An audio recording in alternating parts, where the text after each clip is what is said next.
대구시에 대한 시의회 기획행정위원회의 행정사무감사에서 민선 8기 대구시 행정의 불통과 일방적 추진에 대한 시의원들의 질타가 쏟아져 나왔습니다. 신청사 건립부지 등 공유재산 매각 추진에서의 혼란을 비롯해 시청사 앞 1인 시위 허용을 확대해야 한다는 지적도 제기됐습니다. 우성문 기자의 보도입니다. 대구시의회 기획행정위원회가 제295회 정례회 행정사무감사에서 홍준표 시장의 독주에 대한 비판과 견제에 나섰습니다. 행정국에 대한 감사에선 홍준표식 일방통행 행정에 대한 질타가 집중적으로 쏟아졌습니다. 통근부서 폐지하는 과정에서 시청 공무원들에 대한 어떤 여론 수렴이나 이런 부분의 절차가 전혀 없었다고 본인은 알고 있습니다. 실질적으로 일방적으로 통근 폐지를 폐지한 거죠. 현장 소통 시장실이나 시민 원탁 회의 등 이런 부분을 가지고 뭐 보완한다거나 그런 거 없이 그냥 대안 마련도 없이 그냥 폐지해 버렸다는 겁니다. 그런 부분에 저는 안타깝게 생각하고. 동인동과 상격동 두 곳의 청사에 시장실을 두고 있어 공간 활용의 효율성이 떨어진다는 점도 지적했고, 청사 앞에서 1인 시위나 기자회견을 할 수 있도록 해야 한다는 지적도 나왔습니다. 시장실을 두 군데 그래 둬가지고 그래서 이제 저희가 말입니까? 시장 그다음에 1인 시위나 그다음에 기자회견 하는 거는 앞에 서요. 이게 더더군다나 뭐 홍준표 시장이 갑자기 지시를 해가 그랬다 하는데.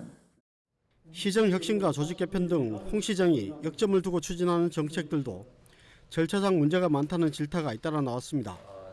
김대현 의원은 민선 8기에서 신설된 시정혁신단과 정책총괄단 등 일부 기구의 직위와 명칭 사용에 부적정성을 지적하고 개선을 촉구했습니다.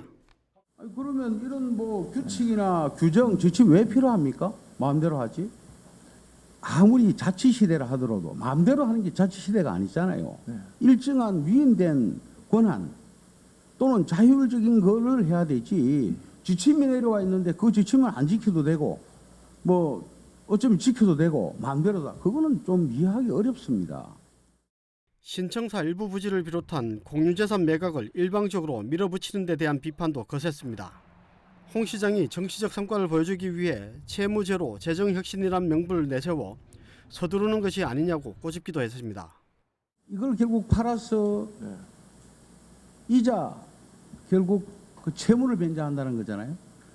이건 미래 세대를 위해서 남겨놓고 절대 팔아서 안 된다라는 생각을 합니다만은 시민들과 또는 시의회와 여러 가지 조금 과정을 거쳐서 성숙된 안을 내놓으면 조금 반발도 덜하고 갈등도 덜할 텐데 그냥 너무 이렇게 적극적으로 하시니까.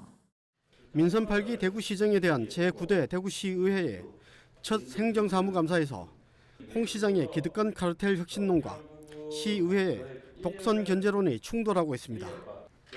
BTV 뉴스 우성문입니다.